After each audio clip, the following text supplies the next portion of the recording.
Assalamualaikum warahmatullahi wabarakatuh. Nama saya Hasyati binti Muhammad Yahya, bernombor matrik D2019 1089521. Saya merupakan pelajar CSR 2031 kumpulan A. Selamat malam diucapkan kepada hadirin dan hadirat sekalian. Pada malam ini saya akan berkongsi dengan anda mengenai kesihatan mental. Tahukah anda apakah itu kesihatan mental? Kesihatan mental? Apa itu kesihatan mental? Bagaimana seseorang itu boleh mengalami masalah mental? Ayuh kita bincangkan bersama dalam sesi ceramah kita pada malam ini. Kuala Lumpur, 10 Oktober 2020. Menurut Tinjauan Kebahasaan Kesihatan dan Morbiditi NHMS 2019, hampir setengah juta rakyat Malaysia mengalami simptom tekanan dan depresi. Kesihatan mental adalah penting pada setiap peringkat kehidupan kita, dari zaman kanak-kanak dan remaja hinggalah dewasa. Ia adalah asas pemikiran, pembelajaran komunikasi, daya tahan dan keyakinan diri.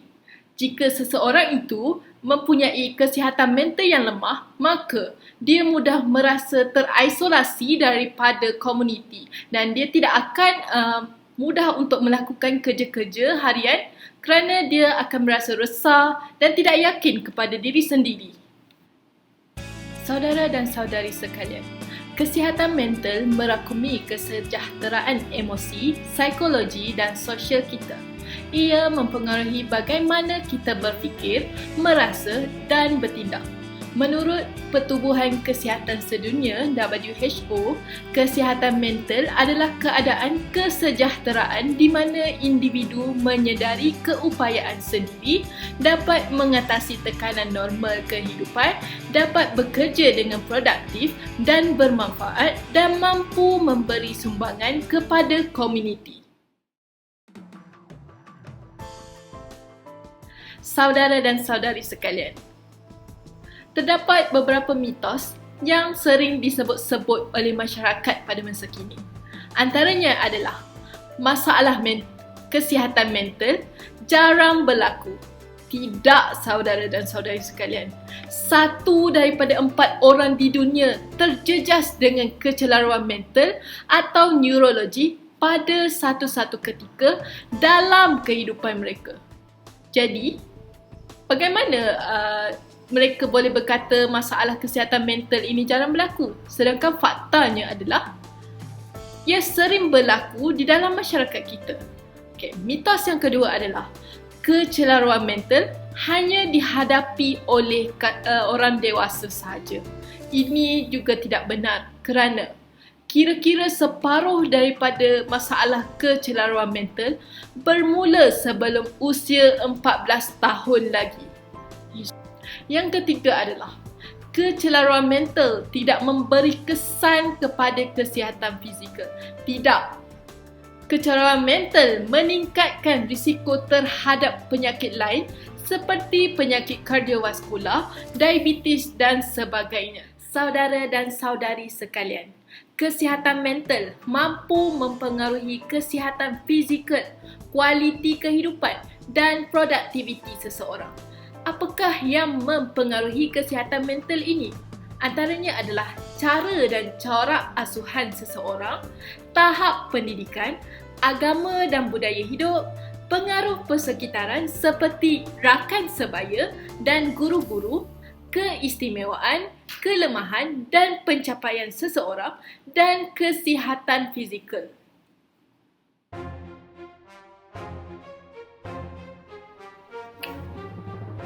Apakah contoh-contoh masalah kesihatan mental yang berlaku dalam kalangan masyarakat kita pada masa kini? Sahabat-sahabat sekalian, marilah saya terangkan. Antara masalah kesihatan mental yang berlaku dalam masyarakat kita pada masa kini adalah 1. Kemurungan, 2. Kecelaruan kebimbangan umum, 3.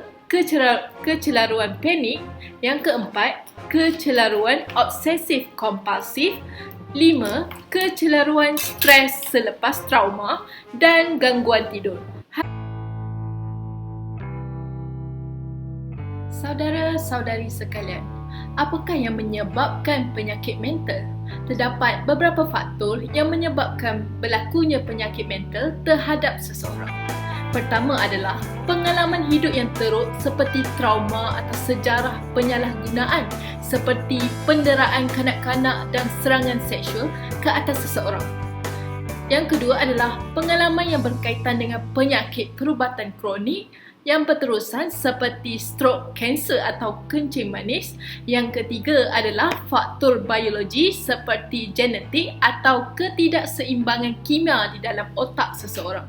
Yang keempat adalah faktor pengambilan alkohol atau dadah secara berlebihan. Yang kelima adalah kurang pendedahan atau interaksi sosial dengan orang-orang sekeliling.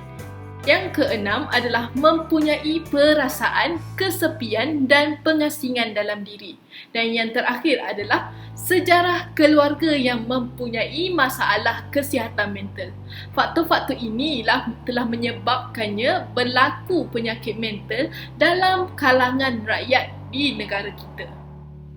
Tekanan daripada ibu bapa yang sentiasa inginkan anaknya menjadi yang terbaik di sekolah dan di mana sahaja boleh menyebabkan anak itu stres.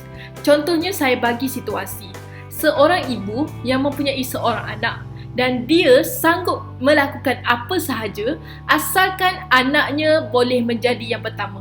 Justru dia telah memaksa anaknya untuk belajar setiap hari dan tidak mensia-siakan waktu. Jadi, anak itu tidak mempunyai masa lain untuk bersosial bersama dengan sahabat-sahabat dan bermain di luar. Hal ini justru akan memberikan tekanan kepada anak itu sekiranya dia gagal mencapai ekspektasi daripada ibunya. Justru, anak itu akan merasa dirinya telah gagal seumur hidup. Hal ini telah menambahkan tekanan kepada anak itu dan kemungkinan anak itu suatu hari nanti akan mengalami masalah mental kerana tekanan daripada orang-orang di sekelilingnya.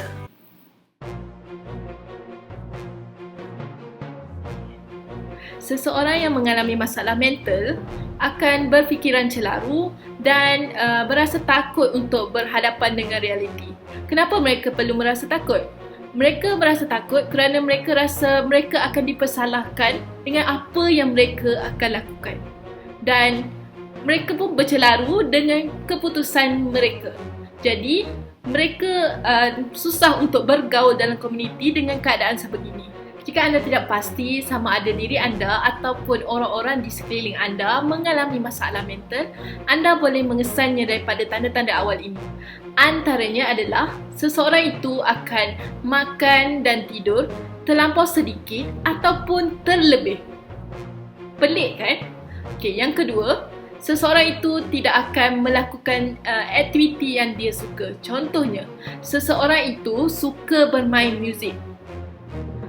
Akan tetapi apabila dia mengalami masalah mental ini, dia akan meninggalkan perkara yang dia suka. Dia tidak akan pandang pun muzik itu. Itulah yang akan terjadi. Seterusnya, seseorang itu mungkin akan mempunyai tenaga yang sedikit ataupun tiada tenaga langsung untuk menjalankan aktiviti harian. Seterusnya, seseorang itu berasa seperti tiada harapan dalam hidup untuk dia meneruskan kehidupan dia. Jadi, dia tidak akan melakukan apa-apa dan dia akan duduk diam je kat situ. Seterusnya, dia akan mengalami suatu sakit yang dia sendiri tidak dapat mentafsirkannya. Sama ada sakit kepala ataupun sakit-sakit sendi. Tapi dia tidak boleh mentafsirkannya kepada semua orang. Selain itu, apabila seseorang mengalami masalah mental, dia akan mula untuk merokok, minum arak ataupun mengambil dadah ataupun melakukan sesuatu yang dia tidak pernah lakukan sebelum ini. Seseorang itu juga akan menjadi mudah untuk sentak dan marah kepada orang-orang di sekelilingnya. Seterusnya, dia akan mula menjerit kepada keluarga dan bergaduh dengan keluarga dan rakan-rakan. Hal ini akan menyebabkan hubungan kekeluargaan dan hubungan persahabatannya mula retak. Jika anda melihat rakan-rakan anda menjadi seperti ini, pastikan anda membantunya supaya dia boleh melawan penyakit mental yang dia hadapi. Seterusnya, seseorang yang mengalami masalah mental cenderung untuk melukakan diri sendiri dan membuat percubaan untuk bunuh diri.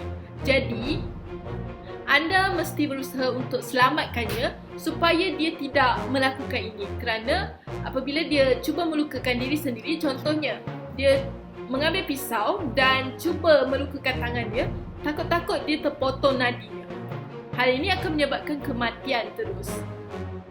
Seterusnya, apa yang paling penting adalah orang yang mengalami masalah mental ini tidak mampu untuk melakukan aktiviti harian dengan baik kerana beliau merasa tiada harapan dan tidak mahu hidup lagi. Contoh aktiviti hariannya adalah menjaga anaknya, pergi ke sekolah. Memang orang yang mengalami masalah mental ni tidak akan mampu melakukannya dengan baik. Saudara dan saudari sekalian, kita telah bercakap mengenai masalah kesihatan mental. Jadi, bagaimana cara untuk kita mengekalkan kesihatan mental yang positif supaya kita dapat bekerja dengan lebih baik?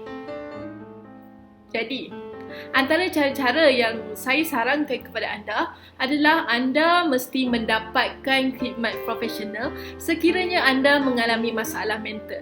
Anda boleh dapatkan khidmat kaunselor. Jika anda seorang student, anda boleh berjumpa dengan kaunselor yang terdapat di universiti. Kerana kaunselor mampu memberikan nasihat yang baik kepada anda dan membantu anda untuk mengatasi masalah itu.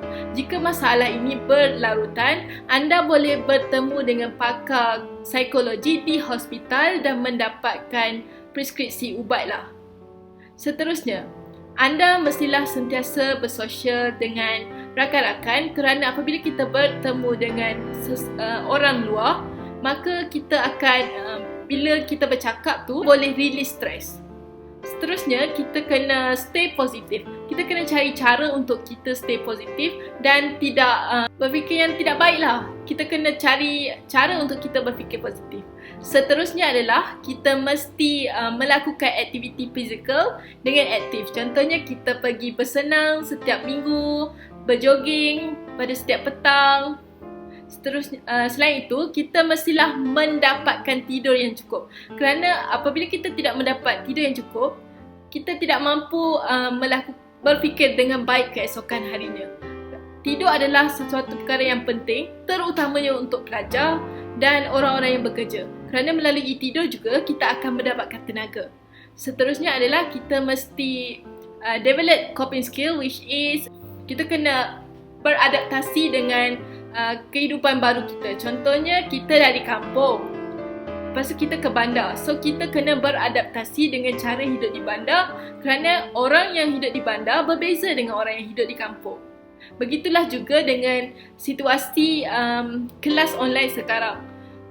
Apabila belajar di dalam kelas online, pelajar-pelajar mestilah sentiasa bersedia dengan dan membaca dahulu sebelum bermulanya kelas supaya pelajar-pelajar itu tidak stres apabila terpaksa mendengar apa yang diajarkan lecturer itu. Baiklah, kita sudah berada di penghujungnya. Jadi sebagai kesimpulannya, seseorang itu mestilah mempunyai kesihatan mental yang positif kerana apabila kita mempunyai kesihatan mental yang positif, kita mampu menyedari potensi sebenar yang ada pada diri kita dan kita boleh mengatasi dan menguruskan tekanan dalam hidup, bekerja dengan lebih produktif, belajar dengan lebih produktif dan mampu menghasilkan satu sumbangan yang baik untuk komuniti. Kerana apa? Orang yang mempunyai positif mental health ini ataupun kesihatan mental yang positif akan mampu untuk menjalankan aktiviti harian dengan baik. Sekian sahaja daripada saya. Salam Malaysia Prihatin.